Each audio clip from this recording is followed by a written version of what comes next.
So I'm back at the Boothe Farm, and I want to let you know how I got access to this property.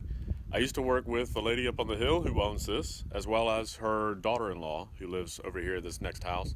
And all I did was simply ask them, and they said, yeah, absolutely, come on out, take a peek. Just make sure you close the gate so that the animals don't get out. Pretty easy.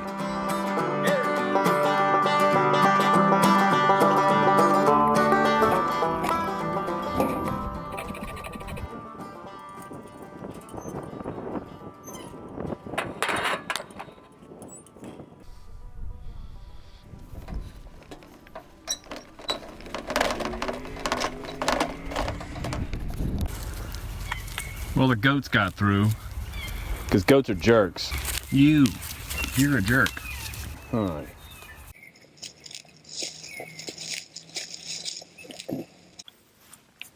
So I got barberry here, and here I gotta get it rid of. Oh yeah, hi.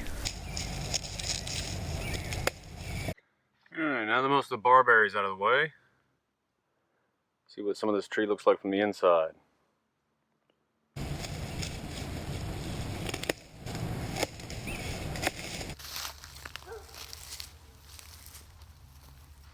I have these three trunks, and I'm looking at whether I want to keep them all or if I want to cut a couple off.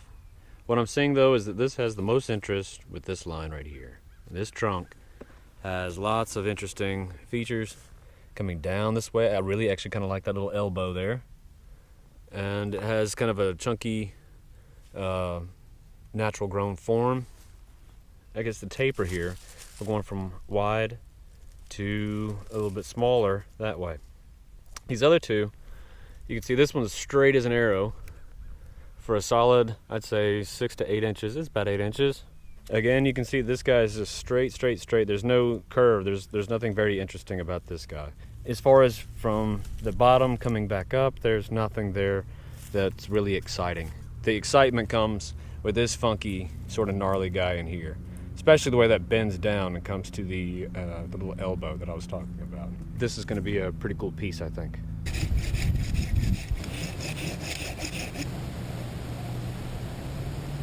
This is what I've done. Went ahead and cleaned that up as I said I was going to. I love the way this guy comes up and then down here. You got this little strong arm guy right here that I might end up like cutting off. It's almost like an elephant face. It's pretty neat. This will all end up getting carved into a little deadwood feature. I think that'll be really beautiful, especially since this gives kind of a gnarled movement and the image of an older tree. Having some deadwood here just shows that this guy potentially had something that it broke off and then it's regrown and it's just lived a strong life, and that's what this is. I'm gonna dig a root ball about 5 or 6 times larger than the base of the tree is in diameter.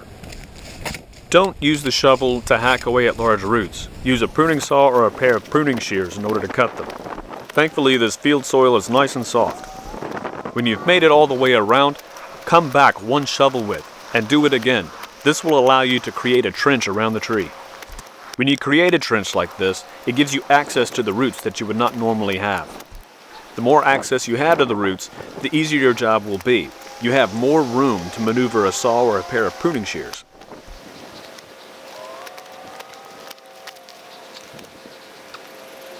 Here's the tree, and just below in here we have a very large taproot. It's probably looking, I don't know, it's about 3.5 inches in diameter at this point. It's probably a little bit larger there. You know that curves up. This is probably the biggest one that's keeping this tree in the ground.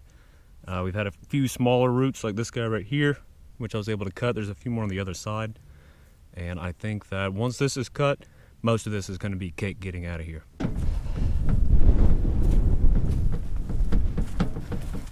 Well, it's a shame. Looks like my other camera decided to crap out on me. I'm sorry.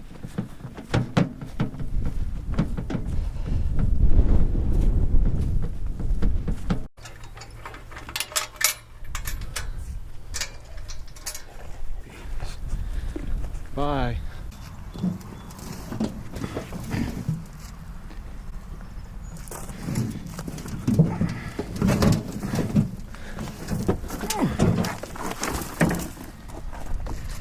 Well, good. Alright, get this home pretty quick.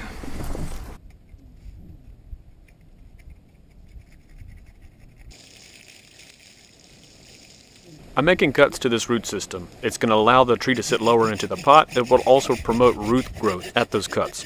Next, I add it to a bath of rooting hormone and nutrients while I prepare the pot. You don't need a fancy bonsai container to start off with. This is simply a plastic storage container that I'm drilling some holes into. The holes are for drainage as well as for wire. I have the wires already in place, and next I'm going to add some soil. This is a mixture of Turface, Diatomaceous Earth, pine bark, and sifted sand. You can find the mixture ratio in the description below. Position the tree into the pot, and then use the wires to retain the root system. Pull and twist the wires to keep the tree secure.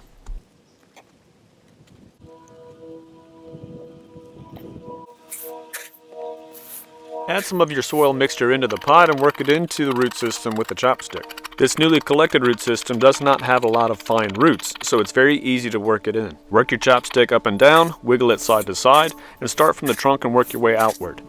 Whenever you're finished, tap the sides of the pot to get that soil worked in nice and tight. Make sure you water the tree thoroughly when you're finished. I'll even add some of that rooting hormone and nutrient mix back into the soil.